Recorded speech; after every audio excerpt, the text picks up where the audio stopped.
Olá, a paz. Hoje eu quero trazer mais uma palavra, mais uma reflexão, sobre a Bíblia, sobre os estudos bíblicos que eu venho fazendo e quero compartilhar com vocês. Eu espero que abençoe a sua vida, tire alguma dúvida que esteja relacionada a isso, que possa te desprender para que você compreenda ainda mais a leitura, quando você sentar para buscar se encher da palavra de Deus. E hoje é batalha espiritual. O que eu vou tratar é algo simples, como as outras passagens que eu trouxe, mas que eu acredito que às vezes uma pessoa que tenha uma pequena dúvida relacionada a isso, ao ser tirada, vai assim fazer, meu Deus, na hora que ela estiver estudando, estiver lendo, estiver buscando da palavra, vai enxergar de maneira mais clara tudo isso. Então, a batalha espiritual. Aqui na primeira epístola de Paulo aos Tessalonicenses, no capítulo 5, versículo 23, trata assim: E mesmo Deus de paz vos santifique em tudo, e todo o vosso espírito e alma e corpo sejam plenamente conservados irrepreensíveis para a vinda de nosso Senhor Jesus Cristo. Então aqui Paulo fala que se mantenha santificado o corpo, a alma e o espírito. Então, nós, o homem, mulher, o ser humano, nós somos formados por corpo, alma e espírito. Nosso corpo é a nossa carne, essa parte material. E ela tende ao engano, ela se inclina para o pecado, ela se inclina para os deleites desse mundo, ela se maravilha com as coisas que o inimigo oferece aqui. Então, a nossa carne, ela sempre vai estar mais tendenciosa ali para o lado do engano, para o lado do erro. A nossa alma, ela vai sentir esse trabalhar. Se for o trabalhar da carne se sobressaindo, se for a nossa carne renunciada, vamos dizer assim, a carne diminuída. Se a nossa carne estiver comandando tudo, nós estivermos lá jogados, lançados no mundo do pecado, a nossa alma ela vai se perturbar, ela vai sentir, ela vai se entristecer, ela vai se machucar. E lá em Salmos, por exemplo, Davi fala: Por que está batida, ó minha alma? Por que se perturbas dentro de mim? Ou seja, a situação que ele estava enfrentando, a situação que ele se encontrava, estava abatendo a alma, ela estava entristecida, perturbada. Aí em outro salmo ele fala, no 86, versículo 4, fala assim: Senhor, alegra minha alma. Ele reconhece que a alegria, a alma dele se alegra. E para se alegrar tem que ser com o quê? Com a presença do Pai. Então isso mostra que a nossa alma ela vai se entristecer ou ela vai se alegrar. E a nossa carne trabalhando, ou renunciada, vamos dizer assim, ela vai influenciar demais na nossa alma. E eu vou explicar mais ali à frente o quanto que vai influenciar isso, até a salvação, a perdição. E o nosso espírito, ele está ali entre a nossa carne e a nossa alma, pelejando contra a nossa carne, para que a nossa alma ela seja salva, ela se mantenha intacta para voltar para o Pai, para permanecer no caminho correto. Então, o nosso espírito, ele está ali, guerreando contra a nossa carne.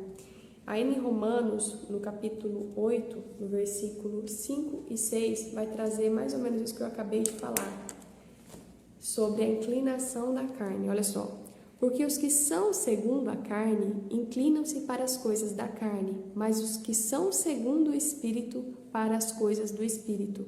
Porque a inclinação da carne é a morte, mas a inclinação do Espírito é a vida e a paz.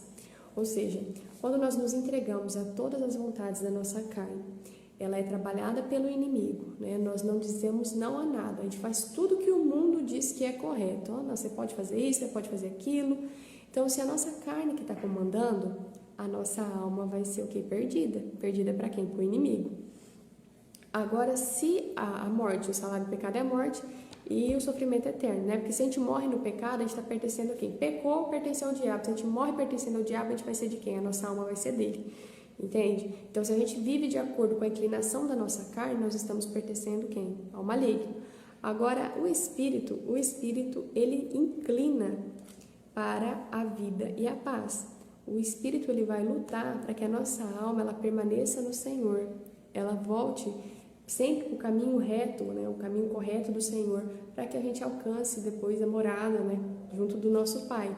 Então a alma, quando ela é trabalhada pelo Espírito, ela vai sentir a paz, vai ter a vida eterna, né? Enquanto que a inclinação da carne vai gerar a morte, o fim e o sofrimento eterno para aquela alma, certo? Então, aqui nós conseguimos ver que nós temos aquela nossa própria batalha, além da batalha fora, né, de Satanás, ali ao redor, tentando achar uma vítima ali para tragar no meio das suas brechas, nós temos aquela nossa batalha, nossa interna, que aqui Paulo também fala no versículo 7, muito interessante, ó. No capítulo 7, versículo 17, e vai até o 23, mas eu vou ler que é muito claro assim, o que ele fala, essa batalha, nossa própria batalha, sabe, entre a nossa carne, o espírito e a nossa alma ali. De maneira que agora já não sou eu que faço isso, mas o pecado que habita em mim. Porque eu sei que em mim, isso é, na minha carne, não habita bem algum, e com o efeito o efeito que queres estar em mim, mas não consigo realizar o bem. Porque não faço o bem que quero, mas o mal que não quero, esse faço. Ora, se eu faço o que não quero, já o não faço eu, mas o pecado que habita em mim. Porque segundo o homem interior, tenho prazer na lei de Deus, mas vejo nos meus membros outra lei, que batalha contra a lei do meu entendimento. Entende? Então, o homem interior que Paulo fala, o nosso espírito, aquele eu interno, o nosso espírito, ele batalha para que a gente faça o quê? O que agrada ao Pai, o que é correto, o que é certo, o que está de acordo com a vontade dele. Mas a nossa carne, ela não tem nada que preste. É o que está escrito aqui.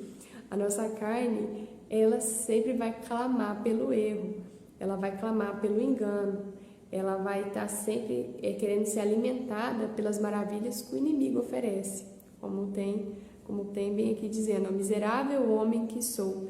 Então, assim, nós somos sempre pela carne, quando a carne é que domina, nós sempre vamos tender para o lado errado, para o pecado, para o engano. Aí que vem a questão de que nós, não vejo, mas vejo nos meus membros outra lei, que batalha contra a lei do meu entendimento, ou seja, a lei dos membros, os membros do nosso corpo, ele vai sempre querer pecar, e batalha contra a lei do meu entendimento, que ele está falando, meu entendimento, o espírito, o entendimento do espírito, ele compreende a necessidade de seguir o que é correto, de seguir a vontade do Pai para poder manter aquela alma para o Pai, entende? Então ela vai batalhar, o espírito vai batalhar com a carne, contra a carne. Então o que nós devemos fazer, né, é manter o nosso entendimento para que o nosso espírito seja fortalecido. Então aqui em Romanos também no capítulo 12, eu gosto muito desse capítulo 12, no versículo 12, está escrito assim, ó, e não vos conformeis com este mundo, mas transformar-vos pela renovação do vosso entendimento. Então, nós não podemos nos conformar com este mundo. A nossa carne, ela é conformada.